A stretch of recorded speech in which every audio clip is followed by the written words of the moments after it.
So right now, I am on White Oak Avenue in Granada Hills, California. This is where I grew up. I only lived a couple miles away from here, and I even went to school in Granada Hills. But chances are you have seen this place before, too, because it also just so happens to be where they filmed the iconic flying scene in E.T. the Extra-Terrestrial. Now, this is a private residential neighborhood still, so, we have to be respectful. We can't be too conspicuous. No, lady, I don't want your crack. It's so good. In fact, most of the E.T. movie was filmed in this area. It was also filmed in my father's neighborhood when he was a teenager. The code name for the film at the time was A Boy's Life. My family actually has a lot of weird connections with the E.T. film. According to my grandpa, my father one time accidentally drove his Mustang through the middle of the film set on his way home, and then got yelled at by the film's crew. For one, we actually owned a prop from the movie. This photo of E.T. in the closet. We used to own this head. Unfortunately, my father dropped it and it broke into a million pieces, but little piece of trivia there. Now, I could spend all day talking about the film E.T. and its brilliance, but I want to talk about a story arguably even more captivating and full of unexpected twists and turns. E.T. the Extra-Terrestrial, the video game. The one that came out on Atari, released in 1982. You may think that this was just none other than some additional promo for the film. It was, but ended up becoming so much more than that in all the wrong ways. The game was panned by critics and is even considered by many folks to be the worst video game of all time. It was so bad, in fact, that it is often credited for almost killing video games as an art form entirely. Legend has it that Atari was so ashamed of what they made that they took their unsold copies of the E.T. game and buried them in a giant landfill out in New Mexico, where their fate remained ambiguous over the next 30 years. But thanks to some incredible researchers and investigators, everything finally started coming together. So what made Atari's E.T. game so famously bad? And what does it say about the video game industry today? Porter Ridge Park, colloquially known as E.T. Park out in the San Fernando Valley. I used to go here all the time as a kid. I even used to crawl on this giant caterpillar featured in the film when I was a wee lad. I also got a flat tire on the way here. Costed me $139. If that doesn't sum up the E.T. Atari game better, I don't know what does. Kinda wish I was hit by a car right now. Something you may have noticed about video games is that up until as recently as 15 years ago, they were really seen more as a novelty than anything. Of course, you had exceptions to this, like Halo and the Elder Scrolls games, which were all based on original stories. But do you remember that trend where video games were made based off movies that had just been released? They had the Matrix game, Spider-Man 2 game, the Toy Story 3 game that I spent $60 on for my PSP back in 2010 that had a level that would just repeat forever, making the game unbeatable. The possibilities are endless. That's because video games, as a form of entertainment, were not taken as seriously as they are now. They were more used as a gimmicky cash grab, or a quick profit was prioritized over quality and originality. And in 1982, that was especially the case. When people at the time thought of video games, they thought of going to the arcade, playing on a screen within some 8-bit environment, and with a very simple objective in mind. Usually to go from point A to point B and earn a high score. Naturally, around 10 years prior, you have the emergence of arcade culture. These games were simple in their design, relatively simple to produce, but proved to be very profitable among young people because it was a whole new, futuristic medium of entertainment. But you know what was coinciding with this popularity of arcades? Personal computers. You could now have these incredibly advanced machines, which once took up entire living rooms, just fit on your desk. What if there was a way to combine these two things and essentially have a home arcade? Well, that is when a company called Atari created their first ever home video game console called the 2600 in 1977. Before that, Atari was specifically producing arcade machines, with their most famous game being Pong from 1972. Of course, Atari didn't invent the digital Pong game, but it did popularize it by designing it in a very simplistic and innovative way. The most notable feature was that it introduced controls that allowed two people to play it at once. This allowed it to be a shared activity and, of course, encouraged social interaction. It made it much more fun and addicting. Because of that, Pong was a huge success, and that is when Atari was starting to become quite a household name. While Pong certainly solidified their business commercially, things were by no means perfect. Although they were successful, Atari was also making a lot of risky investments at this time that just didn't really work out. So in many respects, they were kind of just breaking even. They did eventually make a home equivalent of their Pong game sold by Sears, but the fact that it was quite expensive and only capable of playing one game, it got old pretty quickly. To add insult to injury, competitors were making their own versions of the Pong game, which was making Atari less special. They needed to diversify their catalog of games, and they needed to do it quick. Well, it was around this time where one of the most important technologies in computing history was invented: the MOS technology 8-bit microprocessor. This is the same processor that was used on the Apple II, by the way, and it significantly advanced the capabilities of computers. For Atari, it was the perfect opportunity to use a variation of this processor to create a machine that not only played more than one game, but could also be played at home. That's when they created the Atari 2600.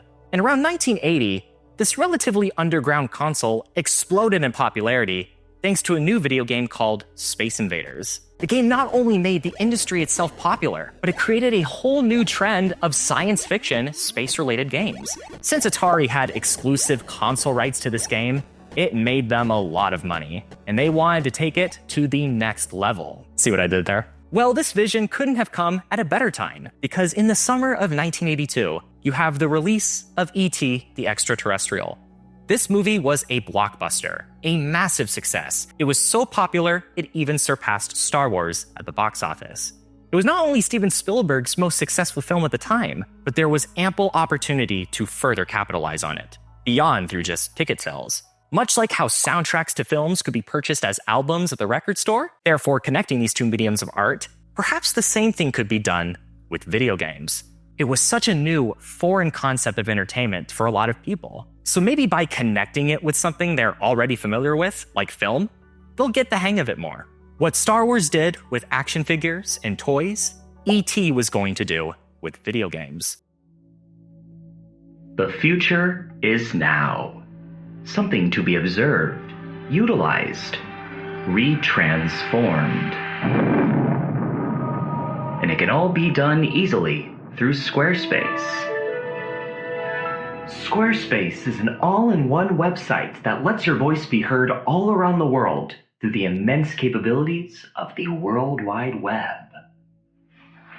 Whether you're a business owner or just want an online presence, they make it easy. Squarespace's cutting-edge design will put together a page just for you based on your industry, preferences, and personality. You can also choose from a variety of award-winning pre-made templates, which you can further customize yourself with no experience needed. Why not also make a living through Squarespace's payment portal, which allows you to sell products, services, and members-only content for your community, all within one place. To really maximize your reach to the world, you can ship things internationally. Right now, you can truly take advantage of it. Start your free trial at squarespace.com, then head to squarespace.com/nationsquid to get 10% off your purchase of a website or domain name. There's so much digital real estate out there. It's time to conquer it. So Atari obtained the game rights for E.T. in July of 1982, and quickly got to work. They hired on Howard Scott Warshaw to develop it. He had already been working with Steven Spielberg on a Raiders of the Lost Ark game that began development in mid-1981, and was scheduled for release in November of 1982. Atari wanted to get the E.T. game out just a month later, in time for the holiday season. But they also needed plenty of time to market it, create all the copies they needed, sell it to retailers all around the world. That stuff can take a couple of months. That meant that the game itself needed to be completed by September 1st. And remember, it was currently the end of July. This meant that Warshaw only had around 5 weeks to complete the game from start to finish. But Warshaw decided to confidently accept it and take it as a personal challenge to test his abilities and see what he could complete in such a short amount of time. This is where things started to go wrong. You see, Warshaw's concept for this game involved creating a six-sided world where the player would play as E.T. and float around this world to escape the authorities, and also find Reese's Pieces to give to Elliot, and find pieces of a phone to put together so that E.T. could phone home and return to his planet. An additional challenge to the game was that the levels contained these potholes, which E.T. had to use his special levitation powers to get himself out of. The arrows at the top of the screen would just point to where the user needed to go to get to this next level, and this direction would change with each level to add to the challenge and unpredictability. Warshaw presented this idea to Spielberg, who wasn't exactly thrilled about it. Spielberg thought the idea was too convoluted and not exactly like an interesting or really had any addictive qualities or incentives to have the user keep playing it. His response to Warshaw was, "Couldn't you do something more like Pac-Man?" Warshaw was then reportedly tempted to respond with, "Well, gee, Steve, couldn't you make something more like The Day the Earth Stood Still?" Oh, that's rough. I mean, E.T. is a way better film anyway. Warshaw thought that this idea better captured the vision and vibe of the film, as opposed to some derivative Pac-Man clone. Plus, it didn't matter if the game was complicated, because in 1982, it was already industry standard for games to include a manual that showed the user how to play it if they didn't understand the controls. So he ignored Spielberg's advice and went forward with his idea anyway. 5 weeks later, he did in fact complete the game, which according to him was at 13 times the industry average. Because of the short deadline, they did not have time to do audience testing for the game. Yes, you heard that right. They didn't even test with players to see if the game was actually any good. But surprisingly, they felt that this step wasn't as important anyway. They believed that the wave of the commercial success of E.T. was so great that the quality of the game didn't really matter. Just as long as they got something made that was related to E.T., that association alone would be enough for fans to enthusiastically want to purchase it. In fact, Atari went big on this decision. They produced as many as 5 million copies of the E.T. game to be sold. For perspective, Atari had sold around 10 million 2600s by 1982. They believed that by producing so many copies of the game, its marketing would urge first-time gamers to go out and buy consoles just so they could play it, which would eventually lead them into playing other Atari games. This was Atari's attempt at economies of scale, the idea that spending more money now will increase more profit in the long term. With the game completed and ready for distribution, they began working on holiday commercials and all kinds of advertising campaigns. And by December of 1982, E.T. the Extra-Terrestrial was available on store shelves. At first, the game was actually quite commercially successful, selling over half their copies in just a month, becoming the 4th most popular game of that time. But this would very quickly start to change. Of these copies that were sold, 690,000 of them were returned shortly after. Even with the user manual, the gameplay was confusing, the game's objective was unclear, and the plot just didn't really make any sense. The graphics were also terrible, even by 1982 standards. The 8-bit rendition of John Williams' score at the beginning of the game just felt very lackluster, and so did the overall environment of the game. With what could be done to make a good game in 1982, this design just wasn't hitting those marks. I decided to give this game a try for myself, and yeah, it's pretty rough. Now, I say that as someone who obviously wasn't alive in 1982, but even games from that time, such as Pac-Man, still have that addictive quality to them even today. E.T., on the other hand, just doesn't. It was complicated, repetitive, frustrating, and frankly, had no personality. Most of the sales of this game were from the film's hype, much like how Atari predicted, but they were also from the creative marketing. Now, this would be a good thing if the game's quality was actually good for the time and addicting to play.